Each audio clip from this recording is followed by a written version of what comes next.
अस्सलाम वालेकुम व्यूअर्स। उम्मीद है कि आप सब खैरियत से होंगे।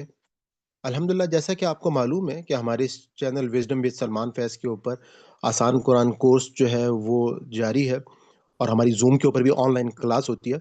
आज की जो वीडियो है हमारी बेसिकली हमारी जो हर फ्राइडे को ज़ूम की क्लास है, ये उसका हिस्सा है। अगर आप चाहें तो आप डायरेक्ट मैं डिस्क्रिप्शन में वीडियो का लिंक डाल दूँगा, जो आप प्रॉपर वीडियो देख सकते हैं। हो सकता है बीच में से आपको कुछ वॉइसेज़ जो हैं वो आ रही हों क्योंकि ये लाइव क्लास है, तो मैं उसके लिए माज़रत चाहता हूँ। मैं आपको ये भी बताता चलूँ कि हमारे इस चैनल के ऊपर आपको आसान कुरान ग्रामर की भी एक प्लेलिस्ट मिलेगी, उसके अलावा हमारे एक दर्स कुरान की प्लेलिस्ट मिलेगी, जिसमें वो लोग जिनके पास टाइम नहीं है इस कोर्स को करने का, तो वो खाली वहाँ से कुरान पाक की दर्स की वीडियोज़ देख सकते हैं।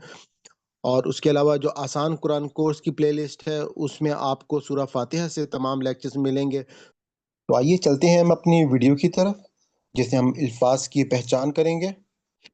वालेकुम। अच्छा, ये सलमान भाई, मोहसिन का जो वर्ड यहाँ पे आपने इस्तेमाल किया है, तो मोहसिन एक एहसान के मानों से भी तो निकलता है ना। मोहसिन मतलब एहसान का मतलब बहुत अच्छे तरीके से किसी चीज को जी। अदा करना।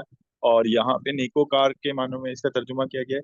तो इसको किसी और तरीके से भी इसका तर्जुमा किया जा सकता है क्या? अम, देखिए, आपने बिल्कुल सही कहा कि नेकूकार के मायने में यानी कि बेसिकली नेकूकार और एहसान और हुस्न, ये तमाम चीज़ें जो हैं वो नेकियों के अमल में ही हैं। और एहसान जो है, जैसे मैंने आपको बताया था कि जो रवायत है हदीस जिब्रील में, एहसान की डेफिनेशन हुजूर पाक से जब पूछी हज़रत जिब्राइल अलैहिस्सलाम ने, तो उन्होंने कहा कि तुम कोई भी अमल करो, तो एहसान के साथ करो। और उसकी मिसाल क्या है कि जैसे आप नमाज़ पढ़ रहे हैं, तो आप नमाज़ इस तरह से पढ़ें कि आप अल्लाह को देख रहे हैं, वरना अल्लाह तो आपको देख ही रहा है। यानी कि उसके एक बेस्ट जो आप अपना कर सकते हैं किसी भी इबादत के अंदर, आप उसके साथ करेंगे, तो इसमें आप इसलिए आप इसको कह सकते हैं कि ये उसी कैटेगरी में नेकियों की एहसान और ये तमाम चीज़ें जो है ये आपस में एक-दूसरे से रिलेटेड है। हमारी जो उर्दू में एहसान है, उसकी डेफिनेशन कुछ और है और अरेबिक में और है। मैं जैसे आपका सवाल समझ सका हूँ, मेरे ख्याल में इसका यही आंसर है। बाकी इस पे आप कुछ खुद अगर रोशनी डाल दें तो और बेहतर होगा।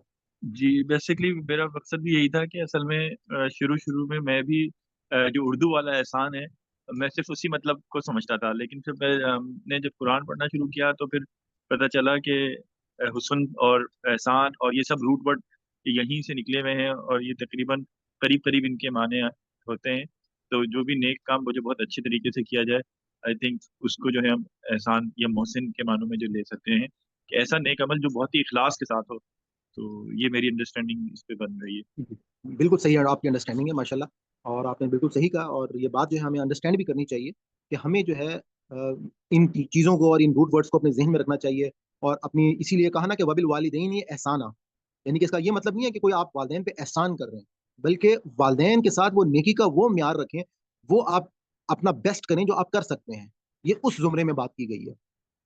यानी कि वालिदैन की हर बात मानना आप पर लाज़िम है, सवाए ऐसी बात के कि वो दीन के खिलाफ कोई बात कर रही है। क्योंकि कुरान पाक में अल्लाह ताला ने तो यहाँ तक कहा कि वालिदैन को उफ़ तक ना बोलो। जब यहाँ तक हम सूरह बनी इसराइल में उन आयात को देखेंगे जाकर कि अल्लाह ताला ने जब यहाँ तक उनके साथ ये बात बोल दी, तो यकीनन उनका दर्जा जो है, उनकी एक-एक बात जो है, वो आपके लिए माँ के पाँव के नीचे जन्नत है। वालिद को अल्लाह ताला हुज़ूर पाक की रवायात में जन्नत का दरवाज़ा जो है वो कहा गया। तो ये सारी चीज़ें जो हैं, ये उसी एहसान के ज़ुमरे में आ जाएँगी।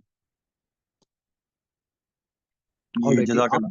हम अल्लाह ताला से दुआ करते हैं कि अगर इस हमारे पूरे सबक में कोई हमसे गलती होगी, कोई भूल-चूक होगी हो, तो अल्लाह ताला हमारी इस खता को माफ़ फरमाएँ। रब्बना ला तुआखिज़ना इन नसीना औ अख़्ताना, रब्बना तक़ब्बल मिन्ना इन्नका अंतस समीउल अलीम।